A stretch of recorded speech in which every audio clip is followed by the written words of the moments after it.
Hey everyone, welcome back to EZ Creates, where we explore the stories behind the movies that shaped our culture. Today we're diving into the fascinating and often forgotten piece of cinematic history, George Lucas's 1988 speech to Congress, where he passionately argued for preserving films as they were originally created. That belongs in a museum! So do you! But less than a decade later, he became the subject of the very same debate that he once led. Did Lucas contradict his principles, or did technology redefine his vision? Before we jump in, don't forget to hit that subscribe button and ring the notification bell. That way you don't ever miss a deep dive like this. If you enjoyed today's video, be sure to give a like, share with your friends, and let us know your thoughts in the comments below. Oh, and one more thing. That man there wants a win so badly today. It means so much to him. He is so carried away with the prospect of winning, the idea, that he forgot something that's absolutely essential to today's proceedings. I want to take a moment to thank you all, every single one of you, for helping me reach 1,700 subscribers and counting. None of this would matter without an audience to share it with, and I'm so grateful for your support. Here's to more content, more fun, and more milestones together. Thank you. Looks like somebody's beginning to take an interest in your handiwork. All right, we'll check it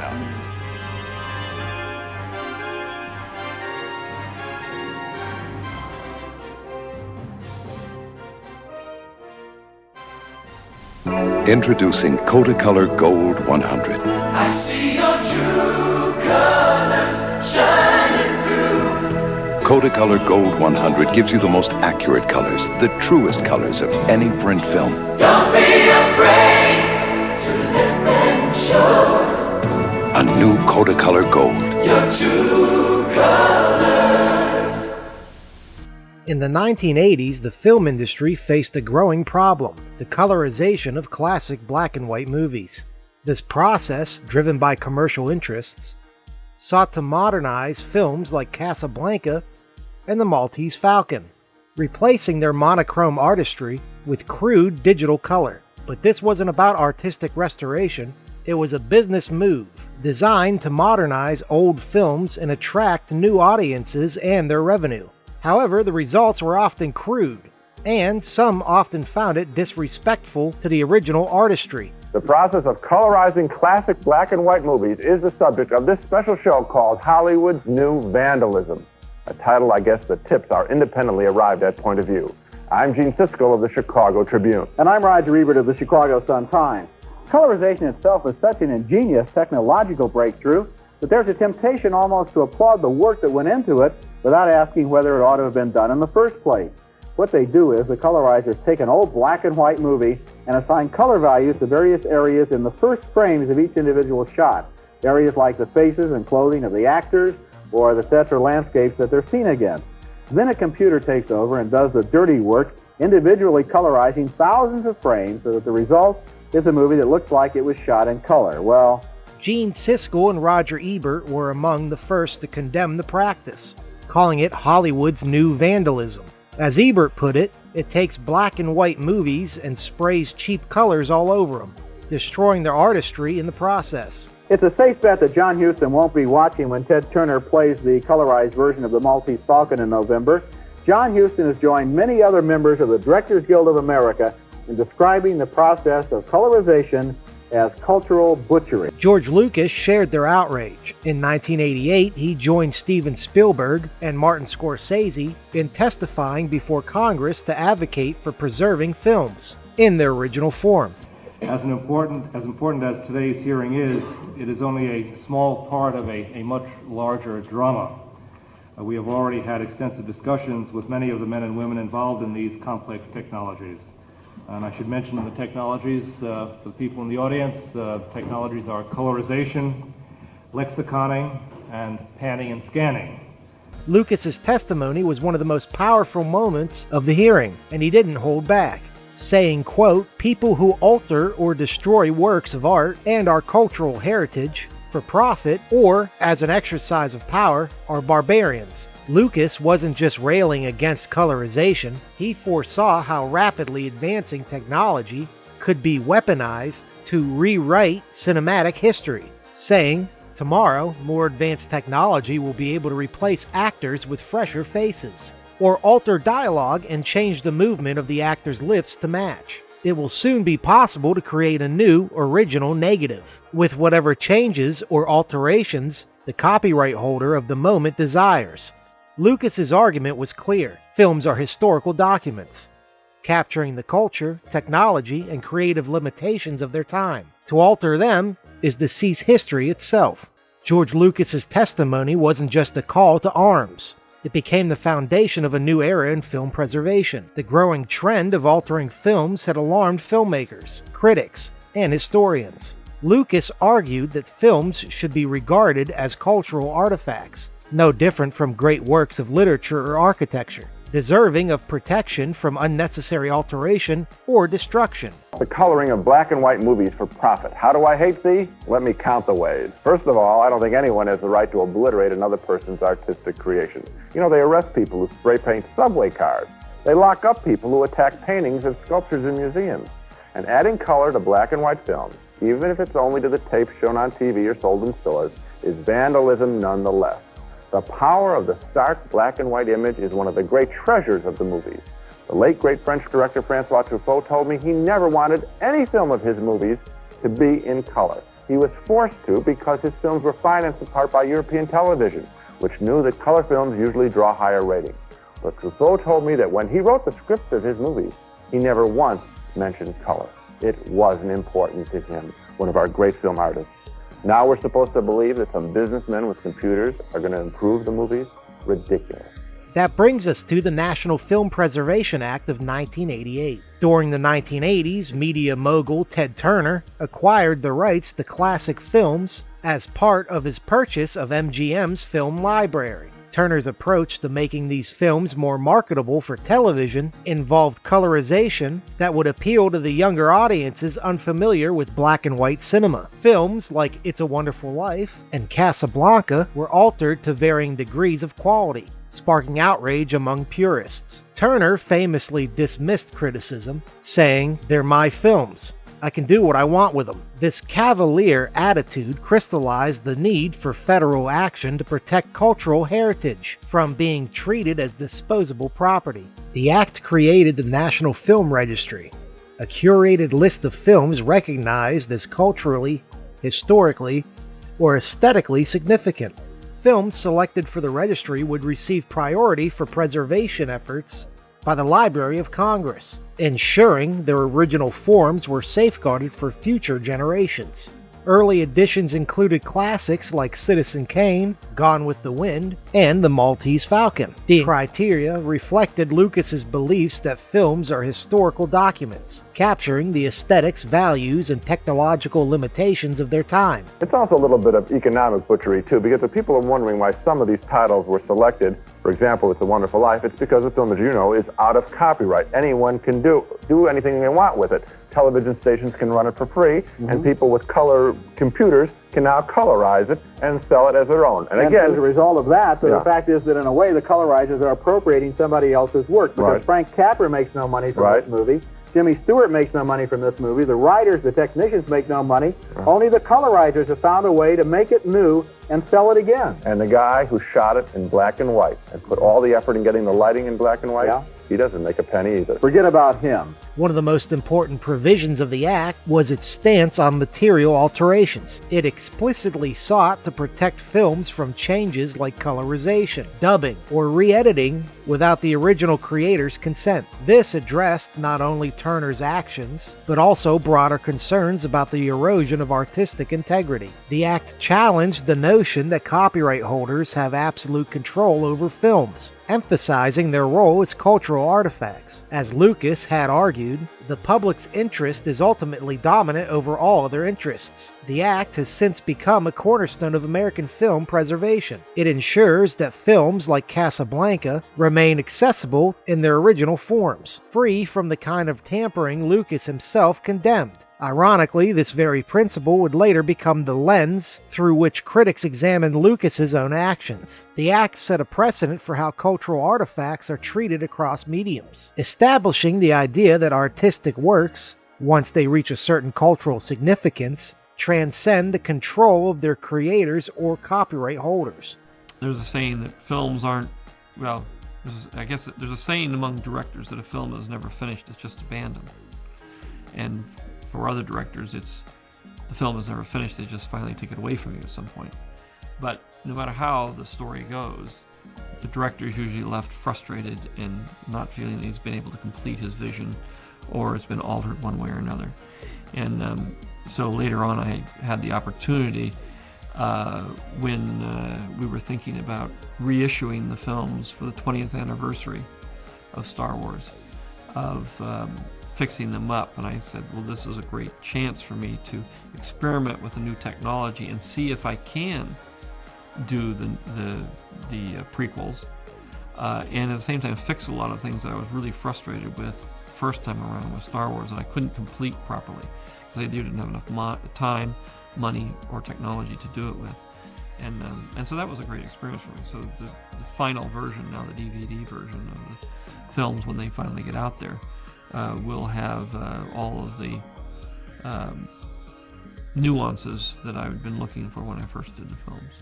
By the mid-1990s, George Lucas was no longer just a filmmaker. He was an icon, the creative force behind one of the most beloved franchises in history. With Star Wars celebrating its 20th anniversary in 1997, Lucas saw an opportunity to revisit the original trilogy. Using advancements in digital technology, he would bring his films closer to what he described as his original vision. But why did Lucas make the changes? Lucas had long expressed dissatisfaction with the original Star Wars trilogy.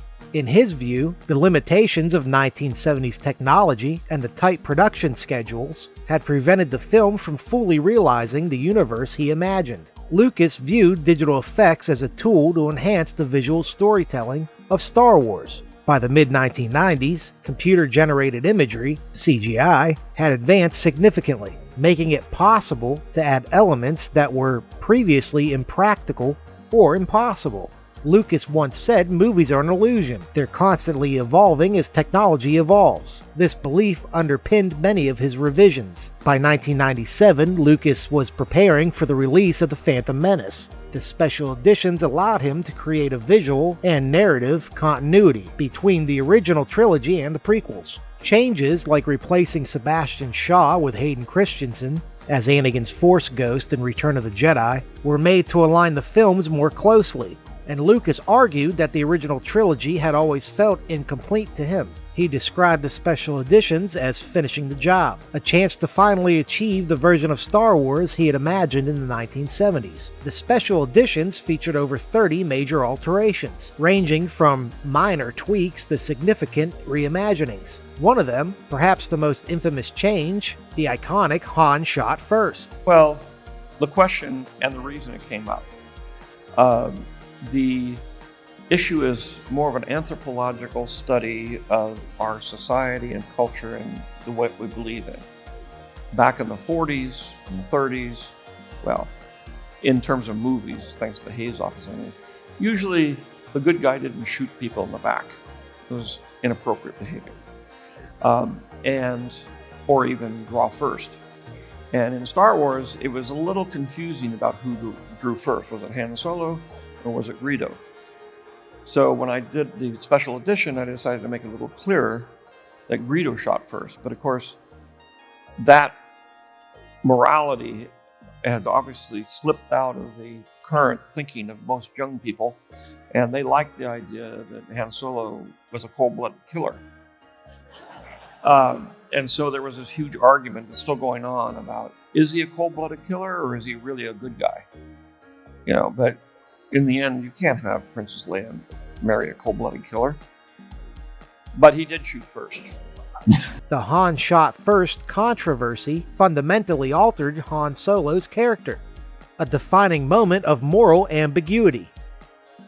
The special editions revised this, showcasing Greedo firing first and Han responding in self-defense. Fans argued this softened Han's edge, undermining his arc. I hope you're still paying attention because now I'm going to tell you the most important.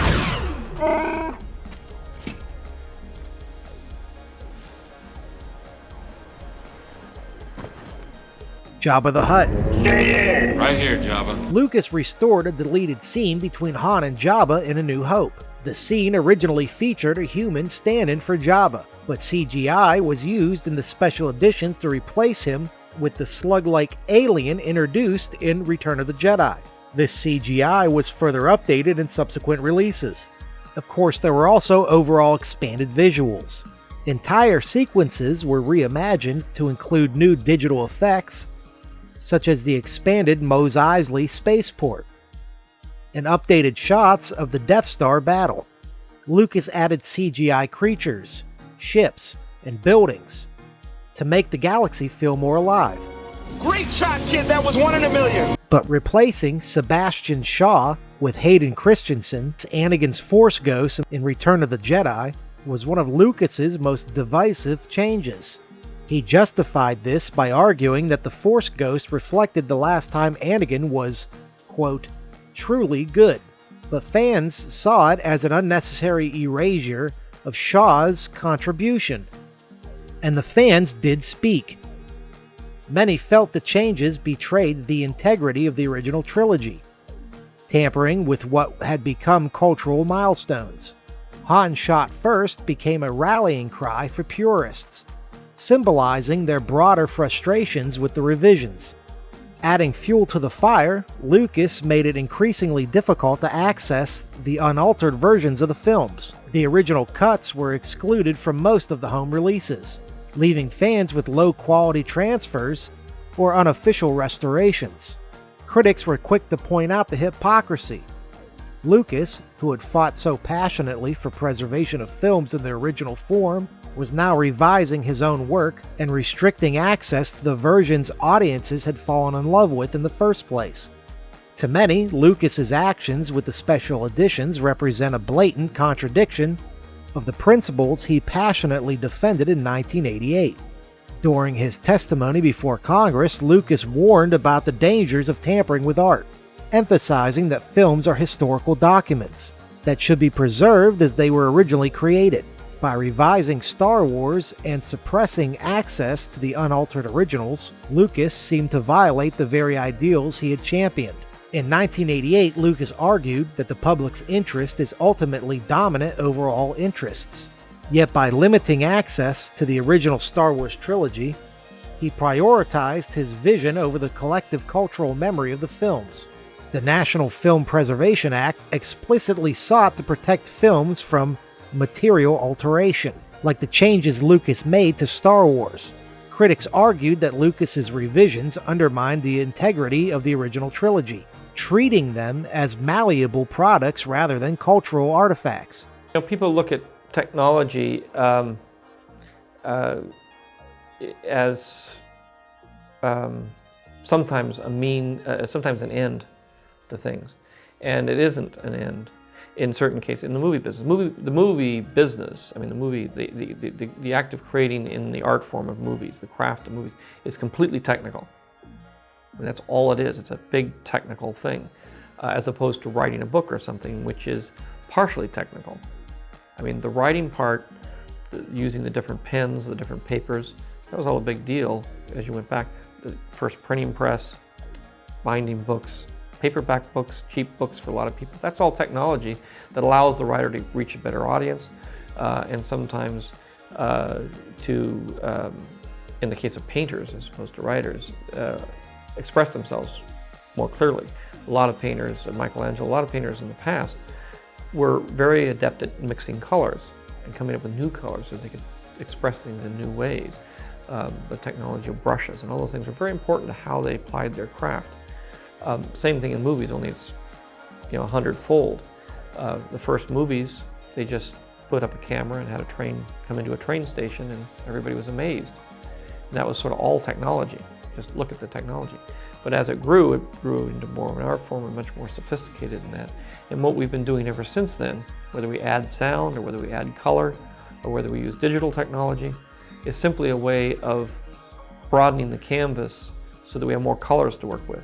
As it started out, it was cave paintings, and they're very, very beautiful and very significant. But as you get along, the technology of using canvas or sculpting in different kinds of material. Suddenly it all advances to a point where it gets very sophisticated, and you can tell much more interesting stories, and you can express yourself more clearly. And that's what's happening today, and that's why all artists are constantly pushing the technology of their medium to be able to widen the range that they can use their imagination.